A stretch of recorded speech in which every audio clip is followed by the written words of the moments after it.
Hey guys, this is Mike from Budget Tech Reviews here, and it's nighttime. I don't usually do stuff like this, but I actually went and did a new purchase or trade-in recently.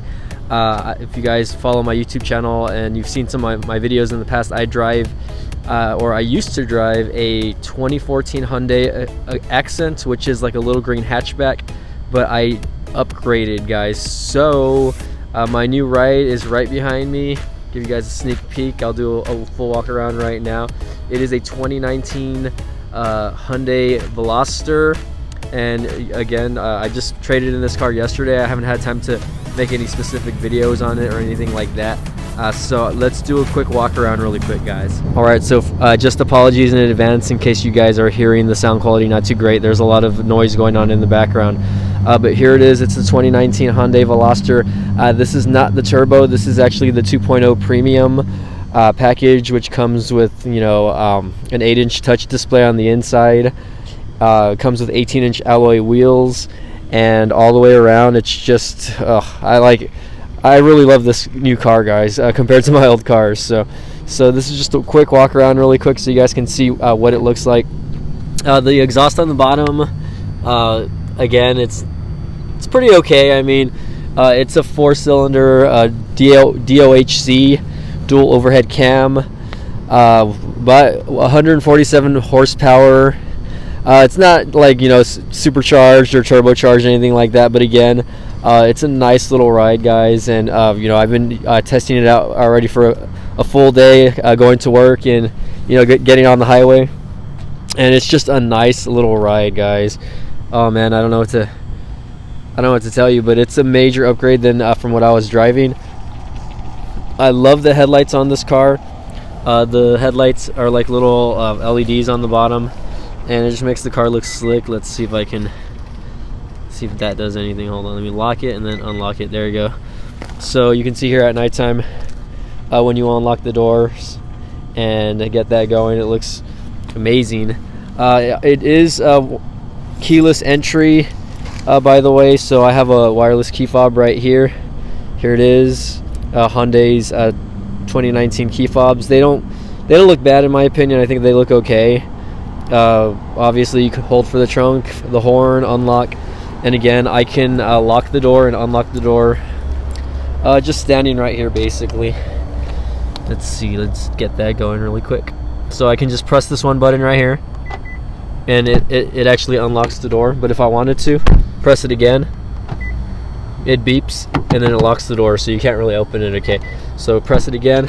Let's check out the inside really quick. It's just a quick tour of the actual vehicle. I just nubbed myself. So hopefully the lighting's okay for you guys. I have the wheel turned. Obviously I might actually have to turn the car on just to turn the wheel back in place so that you guys can see the gauges here. Let me go ahead and close the door just so I don't get any outside noise. Hopefully that's a little better. And if you guys follow me on Twitter, you'll know that I've been, you know, alright, so I got cut off right now on accident because of my my Bluetooth setup with the phone. I'm actually filming on my cell phone camera right now, so don't pay attention to that, guys. But right now you can see that I have the you know, the 8-inch touch display going on here, and it's got a little bit of tech here, so I might do a separate review video just to kind of show you guys what all of these little tech features do, etc. like that. It's got Apple and Android Auto and Apple CarPlay. That is a standard on this car. Even on the base models, I believe that you still get Android Auto and Apple CarPlay. You know, you have voice commands. Cool thing is I have an iPhone, so actually I can like read my text messages, or I can read my text messages through Siri. So one thing I do like about this car, and here, let me do a rev just for you guys. You know, the exhaust isn't loud, but it's not overbearing either. So, you know, it's not, you know, this isn't the sport, or this isn't the turbo version of it.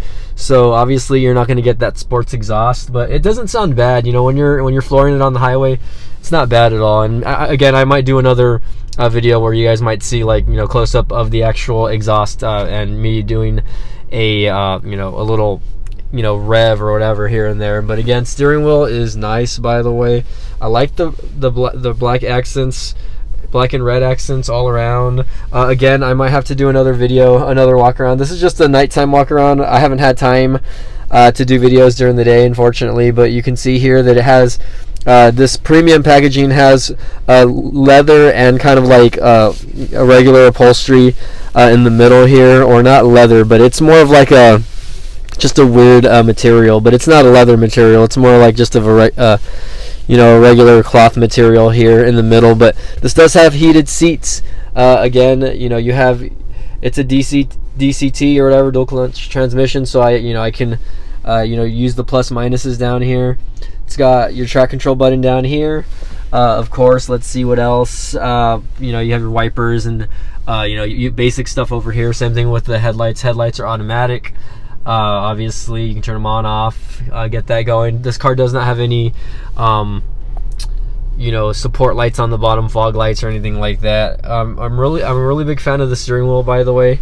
It seems like it has a lot of buttons, but it's really not that bad once you get them figured out, all the modes and everything like that. So like right now my car is in park. If I wanted to, I can actually, I can change how this looks right here, whatever. I can have the mile per hours. I can have driver info, the trip, the average amount of gas I'm using, or average amount of miles per gallon I'm getting on the gas. It just has a timer. It tells you how long I've been driving, especially on that specific trip. Temperature outside and the mileage on the car on the bottom. What else? If you have it on eco or smart mode. This car does have a sport mode, by the way.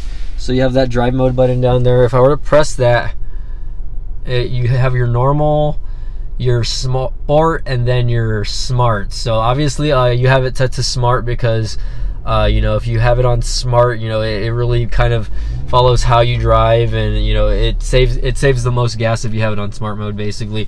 If you're trying to get a little more speed, obviously you want it on sport, and if you just don't want to have any type of feedback or anything like that, then you just leave it on normal, and you'll still probably get a good decent miles per gallon on the gas. So excuse me, it's been a long day. So again, it's just a lot of little things. I'll leave it on sport mode. Let's see if revving does a difference. Oh no, nothing. Well, again, I don't know if you guys can hear the difference or not, but anyways, let's go ahead and move that. Obviously you can change the fuel economy, or you can see the fuel economy, especially when you're driving. And again, I might do a driving review on this. Again, just a quick overview of the vehicle, just so you guys can check it out, and hopefully my YouTube fans will like this little video. Again, it just gives you more info on trip. Cool part is, if I wanted to, I can one thing I can tell you I love about this car, guys, and let me see if I can show you guys over here. It is the the blind spot monitoring and the lane keep assist. Okay, the active lane keep assist, which is this button right here. Oh my gosh, if you guys commute on the highway daily, and this is going to be your daily driver, it's going to do wonders. I mean, I wish I can show you guys more of the interior. Obviously I might get a separate video on just the interior, and this one actually does have a sunroof. Let me just kind of get that going so you guys can kind of see. It has like a panoramic sunroof or whatever, and I'll get down and show you guys this before I fully finish this specific video. But love the red trim on the inside. I love this, the shifter. This does come in stick, obviously. Right down here where my hand is, and this little logo down here, right where my finger is, that is actually for your iPhone or for your wireless charging. If you have an Android phone like the Note 9 or whatever, or Google Pixel device that can support wireless charging, you place your phone right here and it charges on its own. Okay, but if not, you still have your standard USB ports down here, your auxiliary ports, and another USB port here on the side. Okay, so has automatic climate control also. Haven't really used it because the weather's been kind of nice, so I've just been kind of doing that or whatever. But guys, this car is, I am super impressed on this specific car. Look, I can just turn the light off. I have the lights up there or whatever to use that, but no, I'll turn the lights back on. But again, guys, and we'll see if I can maybe get a sound system also. This does have an Infinity sound system to use as well, so I'm gonna probably put together another video for just on the interior and the sound, and maybe a test drive as well, guys. But again, guys, this is the 2019 Veloster premium, which is again one of their one of their models. It's a step above the base model, obviously, and it's a little nicer on the inside. The seats are a lot nicer, and you'll know it by the 2.0 badge right there. And you know, this is the 2019. If you guys watched Ant-Man, this is basically the car that's inside that movie. Going back to the sunroof as well, check that out. So yeah, I mean, again, a sunroof wasn't really a deal breaker for me, honestly. It wasn't something I really wanted. I need to clean that, by the way. That's the thing about black cars, you get kind of like that, you can see spots everywhere, so I'm gonna have to wash this every week. Wish me luck, guys. But yeah, so that specific sunroof, it wasn't something I really cared to have, but it was a part of the premium packaging, guys. So again, this is the 2019 Hyundai Veloster, and if you guys like this video, give it a thumbs up. If you guys want to see more on this car, please leave a comment below. Again, one of my favorite things, and this is probably one of the deal breakers for this car, were the tires. They're 18-inch alloy wheels. You got dual disc brakes in the front and the back. So it's just, oh man, it is a way better looking car than the first gen Veloster, and you know, I really love it. It drives really smooth, and hopefully, you know, I'm able to keep this car for a few years with no issues. But yeah, that sunroof, man. If this didn't come up, you wouldn't even be able to tell that I had a sunroof, honestly. Let me press that back again, just so you guys can kind of see it move. There we go. So weird. But anyway, guys, this is Mike from Budget Tech Reviews signing off, and let's take one last look at the car. Hopefully I don't lock myself out. The car's probably going to turn off because I don't have the key fob inside of it. It'll probably turn off on its own. But anyway, guys, Mike from Budget Tech Reviews signing off. We'll see you guys next time. Again, if you like this video, please subscribe and give me a thumbs up. We'll see you guys next time.